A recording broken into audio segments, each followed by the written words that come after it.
ইংরেজি শিখতে ভোকাবুলারি শেখার গুরুত্ব কতটুকু এবং ইংরেজিতে দক্ষ হতে একজন শিক্ষার্থীর ঠিক কতগুলো ওয়ার্ডস অর্থাৎ ভোকাবুলারি জানতে হবে, এই বিষয়গুলো নিয়ে আমরা কথা বলেছিলাম। বাট এরপরও আমাদের নতুন করে একটি প্রশ্ন মনে জেগেছে, সেটা হলো যে ইংরেজি শিখতে 2500 থেকে 3000 ওয়ার্ডস একজন শিক্ষার্থীর জানা উচিত। বাট প্রশ্নটা হচ্ছে যে এই যে 2500 থেকে 3000 ওয়ার্ডস আমাকে জানতে হবে, এই ওয়ার্ডস গুলো আমরা কোথায় পাবো? অর্থাৎ কোথা থেকে আমি প্রয়োজনীয় ইংরেজি শব্দের তালিকাটা সংগ্রহ করতে পারবো? তো এই প্রশ্নটা কিন্তু আসলে খুবই কঠিন, কেননা যে এটা ঠিক আছে, এটা বলে দেওয়া খুবই সহজ যে ইংরেজি শিখতে 2000 থেকে 2500 বা 2500 থেকে 3000 ওয়ার্ডস আমাদেরকে জানতে হবে, কিন্তু এই 2500 ওয়ার্ডস আসলে কোথায় পাবো, এটা কিন্তু একটা গুরুত্বপূর্ণ বিষয়। এবং বাংলাদেশে বা আমি যদি বাংলাদেশি যে রাইটাররা আছে ওনাদের বইগুলো যদি প্রায় বেশিরভাগের বই আমি দেখেছি, তো সেখানে কিন্তু আসলে এই প্রয়োজনীয় ওয়ার্ডের তালিকাটা পাওয়া খুবই কঠিন। ঠিক যেমন ধরো ডিকশনারি, ডিকশনারি আমাদের সবার বাসায় কিন্তু কম বেশি ডিকশনারি আছে, কিন্তু তুমি নিজেই একটু নিজেকে প্রশ্ন করে দেখো যে ডিকশনারিতে অ্যালফাবেটিক্যালি যে ওয়ার্ডস গুলো সাজানো আছে একদম এ বি সি এভাবে হাজার হাজার ওয়ার্ডস কিন্তু সেখানে দেয়া আছে। তো এই যে হাজার হাজার লক্ষ লক্ষ ওয়ার্ডের মধ্যে তুমি কিভাবে বুঝবে যে কোন ওয়ার্ড গুলো আসলে তোমার ইংরেজিতে কথা বলতে বা ফ্রি হ্যান্ড রাইটিং করতে বা ইংলিশ শুনে বুঝতে বা পড়ে বুঝতে তোমার আসলে প্রয়োজন? তো এটা জানার জন্য, এই প্রয়োজনীয় ওয়ার্ডের তালিকা জানার জন্য কিন্তু আসলে স্পেসিফিক তেমন ভালো কোনো বই কিন্তু বাংলাদেশে নেই। তো তারপরেও আমি তোমাদের সুবিধার জন্য আমি হচ্ছে তোমাদের জন্য দুইটা সুখবর আমি তোমাদেরকে দিব। প্রথমত হচ্ছে যে তোমরা যারা ইংরেজি শিখতে চাও এবং ইংরেজি শেখার জন্য প্রয়োজনীয় শব্দের একটা তালিকা চাও, তোমাদের জন্য আমি কি করব, আমার এই ছোট্ট ইউটিউব চ্যানেলটিতে প্রতিদিন একটা করে ভিডিও আমি হচ্ছে তোমাদেরকে দিব।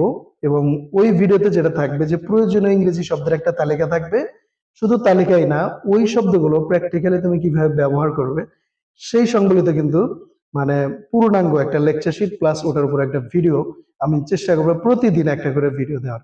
তো এভাবে করে তোমরা যদি আমার সাথে কানেক্টেড থাকো তাহলে কিন্তু কি করতে পারবে, যে প্রতিদিন একটু একটু করে আগামী 1 থেকে 1.5 মাসের মধ্যে তুমি কিন্তু প্রয়োজনীয় ইংরেজি শব্দের একটা লিস্ট তোমার কাছে পেয়ে যাবে। শুধু তাই না, এটা দিয়ে আমি কিন্তু তোমাকে একদম হাতে কলমে শিখিয়ে দিব যে এই ওয়ার্ডস গুলো কিভাবে মনে রাখবে, কিভাবে ব্যবহার করবে, কিভাবে প্র্যাকটিক্যালি তুমি এই জিনিসগুলো শিখবে, সেটা কিন্তু আমি তোমাদেরকে দেখিয়ে দিব।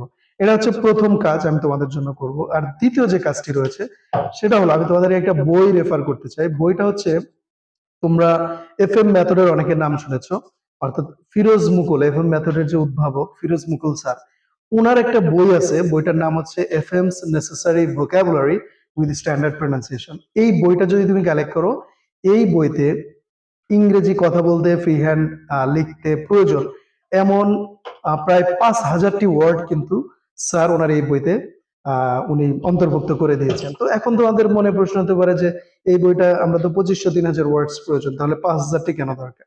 আসলে এই বইতে মূলত 2500 থেকে 3000টি গুরুত্বপূর্ণ ওয়ার্ডই দেয়া হয়েছে। বাট বাকি যে আমরা ছোটবেলায় যে ওয়ার্ড বুক পড়তাম, যে ফলের নাম, তারপর হচ্ছে ফুলের নাম, এই ধরনের শব্দ উনি বইয়ের শেষে যুক্ত করে দেওয়ায় সংখ্যাটা গিয়ে দাঁড়িয়েছে 5000-এ। বাট আমি যদি মনে করি যে এই বইয়ে আসলেই প্রয়োজন এমন ওয়ার্ডস আছে হচ্ছে সর্বমোটে 2500 থেকে 3000। তো তোমরা যদি কেউ চাও এই বইটাও কিন্তু কি করতে পারো, কালেক্ট করতে পারো। তোমরা অনলাইনে যে কেউ কিন্তু সার্চ দিতে পারো যে এফএমস necessary vocabulary with standard pronunciation, অর্থাৎ এই উচ্চারণের যে বইটা, উচ্চারণ সহ যে ভোকাবুলারি বইটা, এটা সংগ্রহ করলে তুমি কিন্তু প্রয়োজনীয় শব্দের একটা তালিকা পেয়ে যাবে। এবং এই বইটা কিন্তু আমার খুবই পছন্দের বই। আমি অন্য একটি ভিডিওতে শুধু এই বইটা নিয়ে আমি তোমাদের সাথে কথা বলবো। তো আশা করি সবাই বুঝতে পেরেছো যে আমি কি বোঝাতে চেয়েছি, যে তোমরা যদি এই প্রয়োজনীয় লিস্টের ওয়ার্ড লিস্টের একটা সংগ্রহ তোমরা চাও, সেটা আমি তোমাদেরকে এই চ্যানেলের মাধ্যমে দিতে থাকবো। আর দ্বিতীয়ত, তোমরা যদি কেউ বই পড়তে চাও তাহলে এফ এম স্যারের এই বইটি তোমরা কালেক্ট করতে পারো। আর পরবর্তী ভিডিওতে কিন্তু আমি আবার এই বইটা নিয়ে বিস্তারিত আমি তোমাদের সাথে আলোচনা করব যে বইটা কেন ভালো, কেন ভোকাবুলারি শেখার জন্য আমার কাছে এটা বেস্ট বুক। ততক্ষণ সবাই ভালো থাকবে, সুস্থ থাকবে। আল্লাহ হাফেজ।